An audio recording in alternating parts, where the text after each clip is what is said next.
Day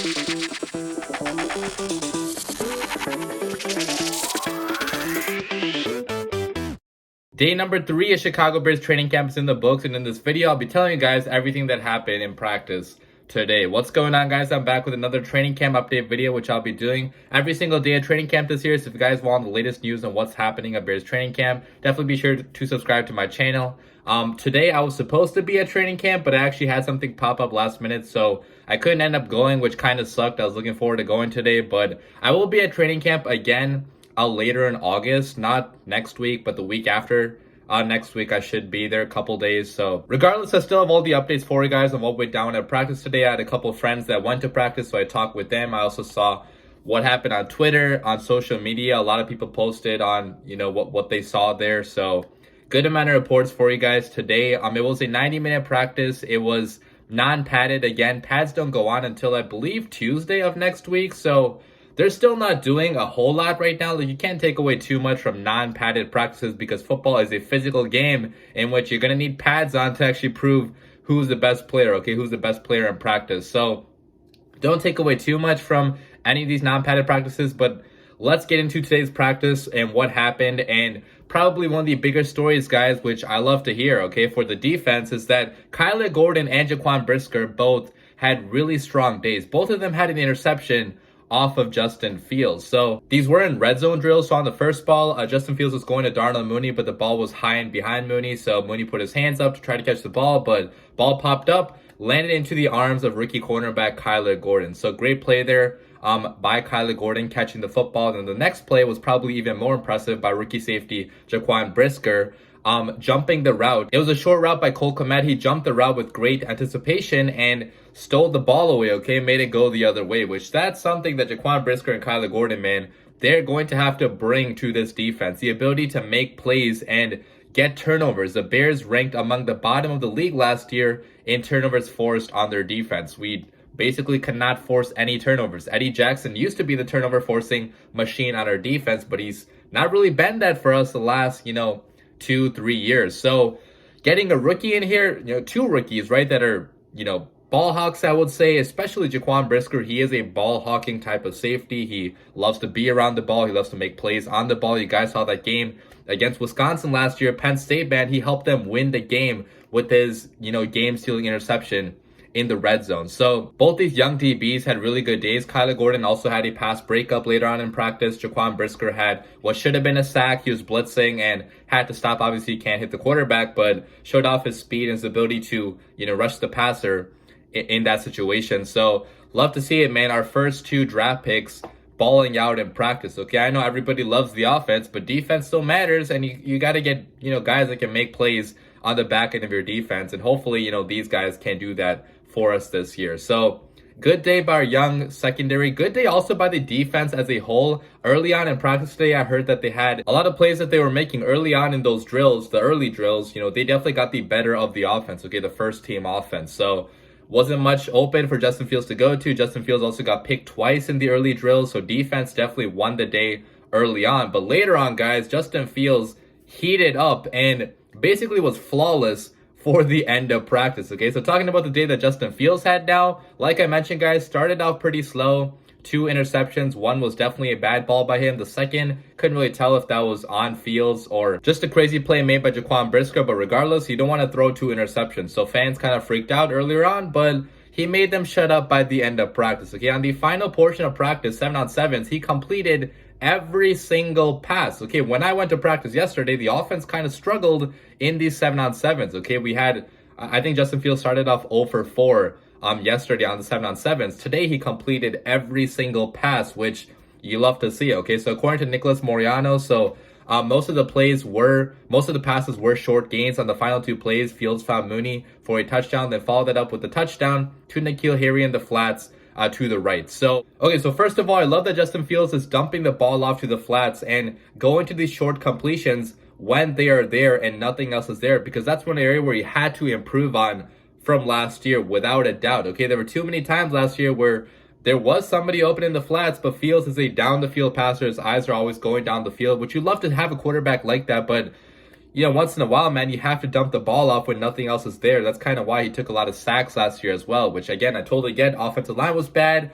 Matt Nagy's system was bad, but there were some times last year where he could have dumped the ball off and he didn't do that. I'm glad to see that he's taking that more seriously this year in practice. That could also be a result of obviously better coaching, right? Scheming up plays in which there's actually something open in the flats, in the short intermediate routes when nothing is open downfield. But improving that completion percentage and taking less sacks is definitely going to be an area of emphasis this year for Justin Fields, even though I feel like those are things that rely a lot on the team around you and the coaching staff around you. He's got to improve there, and hopefully he does, and the Chicago Bears have a better offense this year. Justin Fields also used his legs a lot too today in practice. So he had a couple zone read keepers of 10, 15 yards. He also had a couple plays where it was off a play action bootleg, and he kept the ball, kept it rolling down the field, which we're going to see a lot of probably in this new Luke Getsy offense. Justin Fields in motion. Last year in motion, he had probably some of his best throws,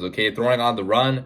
I can already recall the throw against the 49ers in the back of the end zone where I was literally right there. I was at that game watching that happen in front of me. Against the Steelers, the last throw to Darnell Mooney, which was also, I think that was also on the run, but Justin Fields, he is a type of quarterback that can throw pretty well on the run, so you kind of want to take advantage of the skill set that he has. Speaking of taking advantage of your player skill sets, that's what another reporter talked about today. So Adam Hoke talked about how there were a lot of good offensive play designs that I'm not allowed to describe, but they're getting Mooney and Kmet open and giving Justin Fields easy throws. Playing to QB1 strengths. What a wild concept. Playing to your quarterback strengths? Who does that? Usually not the Chicago Bears, but hopefully we do that this year. I'm really optimistic about Luke Getsy because even though he's a first-time play caller, which yes, that's a big risk, hiring a first-time play caller for, a young quarterback and an offense that needs to have success this year, that doesn't have a lot of proven talent. He comes from a system that has been proven in the NFL for the last couple years, and he's also been in the system for a while, a lot longer than Matt Nagy was in that Kansas City system. So we hope this all translates onto the NFL field, right now in practice, everything looks good, so you really can't say a whole lot, but the fact that they are using a lot more play action, a lot more bootlegs, a lot more getting Cole Kmet open down the seam, taking advantage of Darnell Mooney's speed and his connection with Justin Fields, that is a good sign for the Chicago Bears offense. So that's all I have to say about Justin Fields. Moving on to another player on the offense that had a very good day, an unexpected player. Equanimeous St. Brown had 2 touchdowns, 2 pretty impressive touchdowns that he scored in red zone drills. So the first touchdown, according to Chris Emma, Justin Fields extended a play and placed the football high enough where only the 6'5" Equanimeous St. Brown could get it. An improvised touchdown that got the crowd excited on the backfields of Hallis Hall. So using his height to his advantage in the red zone, that's one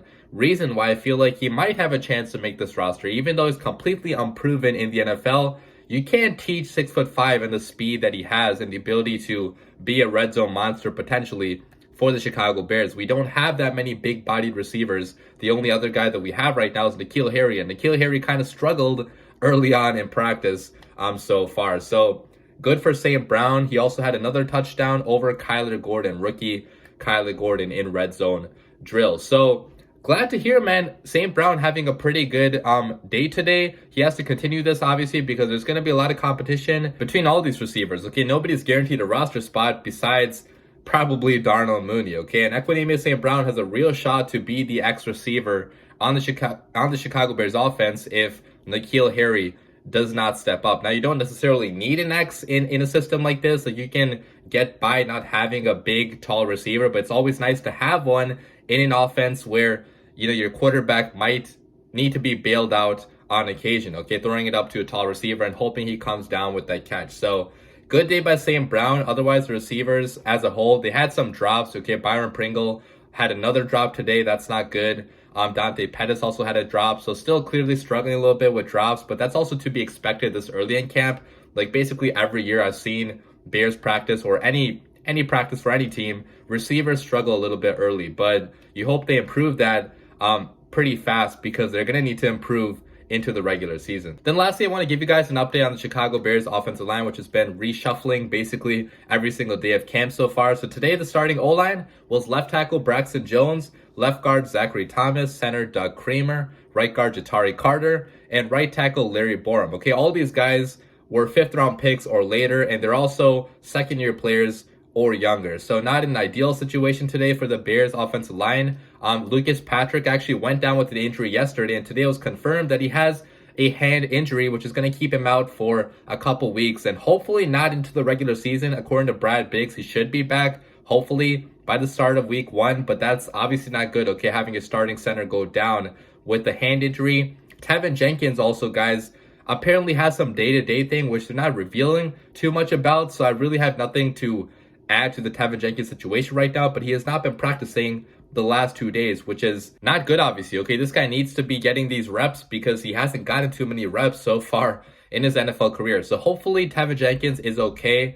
Not sure what's happening with him, but hopefully he is okay and returns to the Chicago Bears practice field relatively soon. And then Cody Whitehair just got an off day today, a vet day. And then Schofield and Riley Reef, they first started with the backups, then switched in and out with the starters. So clearly Eberflus is trying to give chances to young guys, and this is the chance to do it right now in training camp. Okay, nobody is guaranteed a starting spot, especially on the Chicago Bears offensive line, and Eberflus has stated he's not afraid to play younger guys. So, Schofield and the other veterans, they still have got to fight for this job, and I'm sure they're going to win the job. Like, the vets probably are going to win the job, Schofield and Reef, and maybe Tevin Jenkins comes back and also wins the right tackle job. But right now, it's a lot of younger guys and a lot of guys that were drafted after the 5th round. But that is basically all the updates I have for you guys from today's practice. I'll be back again for tomorrow's practice, giving you guys updates on that. But I hope you guys enjoy the video. As always, bear down.